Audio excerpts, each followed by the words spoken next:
وہ جوان جس کی جوانی اللہ کی عبادت میں گزری. کیونکہ جوانی اگر عبادت میں گزر گئی تو بڑھاپا تو پر نور ہے ہی ہے. سب سے مشکل مرحلہ زندگی کا جوانی کا ہے.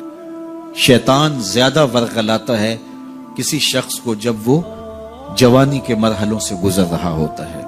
تو جس کی جوانی خیریت کے ساتھ گزر گئی اور اس نے اپنی جوانی کے تقدس کو محفوظ رکھ کے منزل تک پہنچا لیا، اپنی عصمت کے جوہر کی حفاظت کی، اپنی آبرو کو لٹنے نہیں دیا، اپنی آنکھوں کی شرم و حیا پر پہرے بٹھائے اور آنکھ کو برباد نہیں ہونے دیا اور اپنی زندگی کے تقدس کا پہرا دیا، تو جو جوان اپنی جوانی کو خیریت کے ساتھ گزار گیا. کسی نے کہا تھا نا، کتاب زیست کا ایک اور باب ختم ہوا، شباب ختم ہوا، ایک عذاب ختم ہوا. تو جوانی جس کی منزل تک پہنچ گئی خیریت کے ساتھ، عافیت کے سائے میں. مشکل تو بڑا ہے جوانی کو منزل تک لے جانا، خیریت کے ساتھ، داغدار نہ ہونے دینا، جوانی کے تقدس کو رسوا نہ ہونے دینا، عصمت کے جوہر پہ کالک نہ لگنے دینا، خواہشات کو غالب نہ آنے دینا. آسان کام تو نہیں ہے، مشکل کام ہے. لیکن اگر کوئی مشکل کاٹ گیا، جوانی کے تھوڑے سے ایام میں گزار گیا. اللہ اکبر. حضرت شیخ خطلی کہتے ہیں، داتا گنج بخش علی حجویری علیہ رحمہ کے مرشد ہیں، الدنیا یوم ولنا فیہا صوم. وہ کہتے ہیں دنیا ایک دن ہے، ہم روزہ رکھ کے گزار رہے ہیں. تو روزہ رکھ کے سارا دن گزر ہی جاتا ہے. دوپہر بھی آتی ہے، گزر جاتی ہے، اور عصر کا وقت بھی آتا ہے، گزر جاتا ہے، کھانے کا وقت بھی آتا ہے، چائے کا وقت بھی آتا ہے، سب کچھ ہوتا ہے، لیکن گزر جاتا ہے. افطار تک بندہ پہنچ جاتا ہے. جس نے زندگی روزے کی طرح گزار دی، جس نے جوانی روزہ رکھ کے گزار دی، خواہشات کو بے قابو نہیں ہونے دیا، مشکل کام تھا لیکن اس نے مشکل کام کر دکھایا. اجر کتنا بڑا ہے، سنیے اللہ کے محبوب کی زبان سے سنیے. حضور نے ارشاد فرمایا جو سیدنا ابو ہریرہ کے ذریعے سے ہمارے تک پہنچا.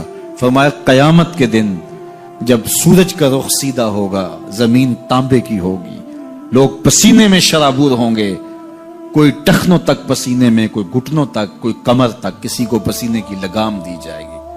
اور وہ پسینہ ایسے نہیں ہوگا جس طرح یہ پسینہ ہے، اتنا گرم ہوگا.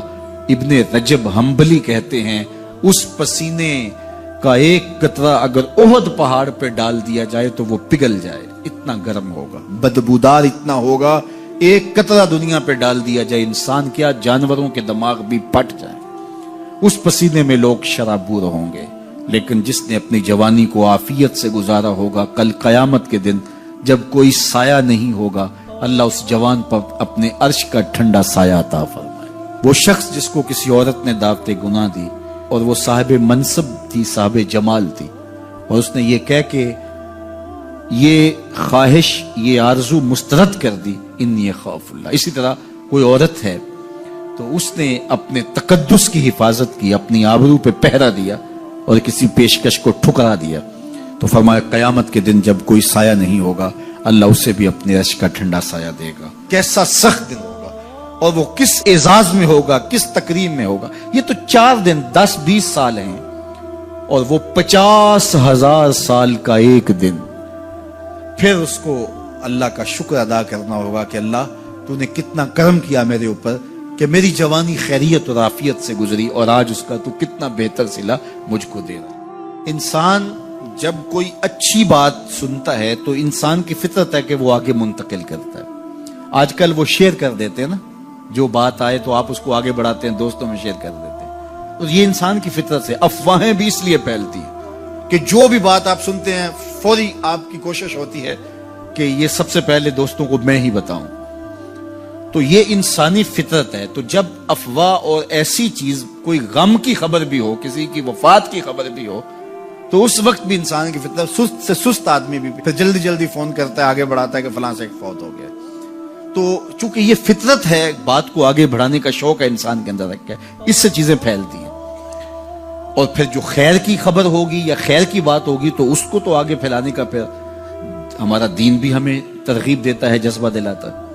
تو حضرت ابو ہریرہ اس جذبے کے تحت جو سنتے تھے پھر آگے منتقل کرتے. اب حضور کی بارگاہ سے اٹھ کے جاتے تو سب سے پہلے گھر جاتے اور سب سے پہلے اپنی ماں کو سناتے. اور ماں تھی کافرہ، وہ سننے کی بجائے، خوش ہونے کی بجائے سن کے وہ الٹا ناراض ہوتی اور کوئی نہ کوئی ایسی بات کر دیتی.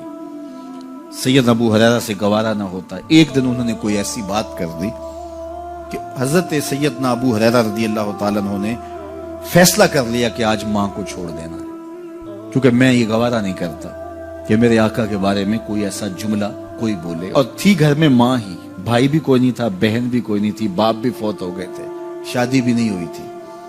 تو ماں ہی ماں گھر میں، اور ماں اور بیٹا اکٹھے رہتے ہو تو پھر محبت بھی مثالی ہوتی ہے. تو اب ماں ہی ایک رشتہ ہے مادی دنیا کے اوپر. تو حضرت ابو ہریرہ رضی اللہ تعالیٰ عنہ نے فیصلہ کر لیا کہ چھوڑ دینا ہے. چھوڑ کے گھر سے نکلے، لیکن دل ڈوب رہا ہے کہ ایک ہی تو رشتہ تھا وہ بھی گیا.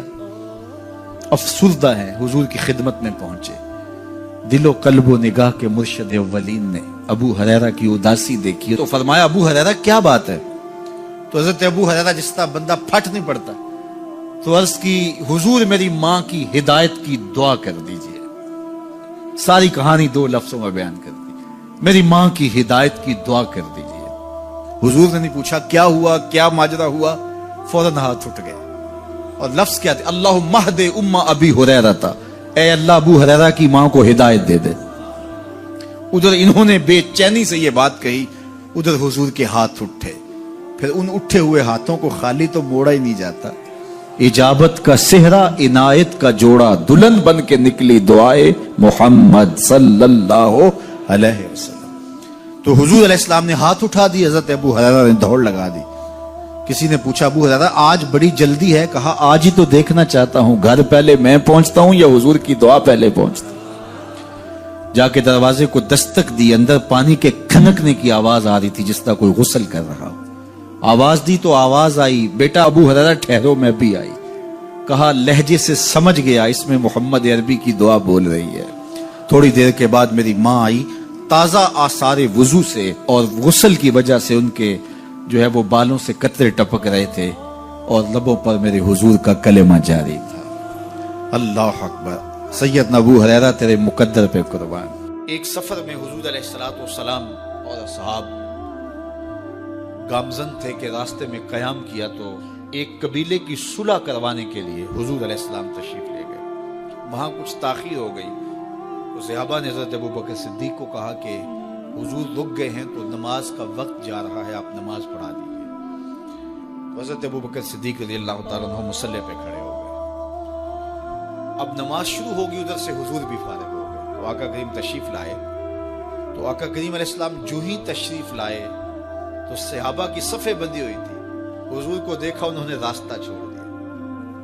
پیچھے سے لے کر کے مصلی تک صحابہ نے حالت نماز کے اندر حضور کے لیے راہ کشادہ کر. کاش کہ یہ حدیث سب لوگوں نے پڑھی ہوتی اور امت میں اتنے فرقے نہ بنتے اور یہ سوچ کبھی نہ پنپتی کہ نبی کے خیال سے نماز ٹوٹتی ہے. یہاں تو راستے چھوڑے جا رہے ہیں، یہاں تو پروٹوکول دیا جا رہا ہے. اللہ اکبر. اور یہ حدیث کہیں چھپی نہیں ہے، بخاری کے اندر چھپی ہوئی. اللہ اکبر. آقا کریم علیہ السلام تشریف لائے تو صحابہ نے راستہ چھوڑنا شروع کر دیا. نماز بھی چل رہی ہے اور حضور کا راستہ بھی چھوڑ رہے ہیں. بالکل حضرت ابوبکر صدیق کے پیچھے آ کے حضور کھڑے ہو گئے. وابو بکر لا یلتفت یمینا ولا یسارا. جب آپ نماز پڑھتے تھے تو نہ دائیں دیکھتے نہ بائیں دیکھتے، پوری توجہ انہماک ہوتا. وہ اپنی کیفیات کے جہان میں ڈوبے تھے اور حضور آ کے پیچھے کھڑے ہو گئے. صحابہ نے اپنے ہاتھوں کی پشت پہ ہاتھ مارنے شروع کر دیے. مقعن و تصدیہ، قرآن نے تالی لگانا، سیٹی مارنا یہ شیطانی اعمال ہیں، لیکن ہاتھ کی پشت پہ ہاتھ مار کے متنبع کرنا یہ مختلف مواقع کے اوپر یہ جائز ہے. تو اب جب حضور آ کے پیچھے کھڑے ہو گئے اور صحابہ سمجھے کہ حضرت ابوبکر صدیق ایک استغراق کے عالم میں ہیں، ایک کیفیت کے جہاں میں ڈوبے ہیں، تو انہوں نے اپنے ہاتھوں کی پشتوں پہ ہاتھ مارنے شروع کر دیا. تو حضرت صدیق اکبر سمجھ گئے کوئی غیر معمولی واقعہ ہو گیا. دیکھا پیچھے حضور کھڑے تھے. اللہ اکبر. تو حضرت صدیق کوئی مصلی سے سرک کے پیچھے آنے لگے تو آقا کریم نے اشارہ کیا رکو، نماز پڑھاؤ. سیدنا صدیق اکبر اس کے باوجود پیچھے آ گئے. کبھی ہوتا ہے حکم اور کبھی ادب آگے ہوتا ہے. اللہ اکبر. حضرت سیدنا علی المرتضیٰ رضی اللہ تعالی عنہ کو کہا نا حضور نے صلح حدیبیہ کے موقع پہ صلح نامہ لکھوایا جا چکا، تو لکھا یہ محمد رسول اللہ اور قریش کی جانب سے ہے۔ تو عروہ نے کہا اگر محمد رسول اللہ مان لیں ہم تو پھر لڑائی کس چیز کی ہے؟ تو اس لیے محمد رسول اللہ نہیں، محمد بن عبداللہ لکھا جائے۔ تو وہ اس بات پہ بضد ہو گئے، اور اگر ایسا نہیں ہوتا تو معاہدہ ٹوٹ رہا تھا۔ تو حضور نے حضرت علی المرتضیٰ سے کہا کہ چلو رسول اللہ کا لفظ مٹا دو۔ عرض کی میں تو نہیں مٹاؤں گا، میں تو نہیں مٹاؤں گا، یہ نام میں تو نہیں مٹا سکتا۔ پھر حضور نے خود مٹایا۔ اب یہاں حضور نے کہا ابو بکر رکو، لیکن حضرت ابو بکر نہیں رکے، پیچھے آ گئے، اور پھر حضور خیر مصلی پہ گئے، نماز ہوئی، سلام پھرا، تو حضرت ابو بکر صدیق رضی اللہ تعالیٰ عنہ کو حضور نے کہا ابو بکر جب میں نے کہا تھا تم رکے رہو تو تم کیوں پیچھے آئے؟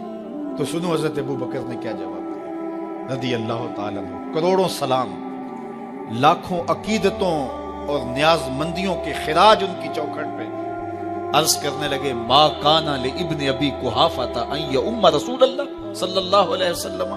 حضور ابو قحافہ کے بیٹے کی جرت کب ہوئی کہ رسول اللہ کے آگے کھڑا ہو کے نماز پڑھائے؟ یہ ابو قحافہ کے بیٹے کی ہمت کب ہوئی کہ رسول اللہ کے سامنے کھڑا ہو کے نماز پڑھائے؟ تو ادب پہلا کرینہ ہے محبت کے کرینوں میں۔ حضرت ابو بکر صدیق رضی اللہ تعالی عنہ نے اگر حضور علیہ الصلوۃ والسلام کی اطاعت اور حضور کی محبت، ادب، فرما برداری اور جانثاری کے انوکھے باب رقم کیے ہیں، لیکن حضور نے بھی ان کو جو اعزازات دیے۔ ایک خاتون آئی مسئلہ پوچھنے، آقا کریم نے فرمایا پھر آ جانا۔ اس نے کہا پھر آؤں اور آپ نہ ملیں؟ تو کہا میں نہ ملوں ابو بکر تو ملیں گے نا۔ اللہ اکبر۔ تو اپنے بعد اشارہ دے دیا ان کی طرف کہ میرے بعد میرا نائب ابو بکر ہے۔ اللہ اکبر۔ عزتوں کی مسند اور عزتوں کی معراج اور عزتوں کے مقام پہ سیدنا صدیق اکبر رضی اللہ تعالی عنہ کو بٹھایا۔ میرے والد گرامی رحمت اللہ تعالی علیہ نے پوری زندگی میں کوئی ایک تقریر بھی ایسی نہیں کی جس میں یہ اشعار نہ پڑے ہوں۔ جب وہ خطبہ پڑھتے تھے تو خطبہ پڑھنے کے بعد یہ اشعار پڑھا کرتے تھے، جس میں اس کی کیفیت ہے کہ جو حضور کے شہر میں جانے کے لیے تڑپتا ہے۔ ز مہجوری برآمد جان عالم، ز مہجوری برآمد جان عالم، تراحم یا نبی اللہ تراحم۔ کہ عرض کی جا رہی حضور آپ کی جدائی میں پورے جہان کی جان نکل رہی ہے۔ ز مہجوری برآمد جان عالم، تراحم یا نبی اللہ تراحم، نہ آخر رحمت للعالمین، ز محرومہ چرا فارغ نشین، بروں سر از برد یمانی، کہ روئے تست صبح زندگانی۔ حضور اپنا سر انور اس یمنی چادر سے ذرا نکالیے، چونکہ آپ کا چہرہ انور زندگی کی صبح ہے، زندگی کی بہار ہے۔ ادیم طائف نعلین پاکن، شراک از رشتہ جاں ہائے ماکن۔ اللہ اکبر۔ جامع علیہ رحمہ کا انداز کتنا دل آویز ہے۔ وہ کہتے ہیں حضور آپ طائف کے بنے ہوئے چمڑے کے جوتے پاؤں کی زینت بنائیں۔ آپ جوتے جو پہنے وہ طائف کا مشہور چمڑا ہو اور اس کے بنے ہوئے۔ شراک از رشتہ جاں ہائے ماکن، اور اس کے اندر جو تسمے ڈالیں وہ جامی کی جان کے ڈالیں، جامی کے چمڑے کے نہیں، جامی کی جان کے تسمے ان نالین میں ڈالیں جو آپ طائف کے بنے ہوئے نالین زیب تن کریں۔ وہ ایک شاعر کہتا ہے عربی کا کہ یا لیتنی کنت تربت ایبتکم فلتسمت نعالک ذاک کدی، کاش میں مولوی نہ ہوتا۔ وہ بہت بڑا شیخ الحدیث گزرا ہے، تو وہ کہتا ہے میں کاش شیخ الحدیث نہ ہوتا، میں مولوی نہ ہوتا، مدینے کی گلی کی مٹی ہوتا، حضور گزرتے طلبوں کو چوم لیتا۔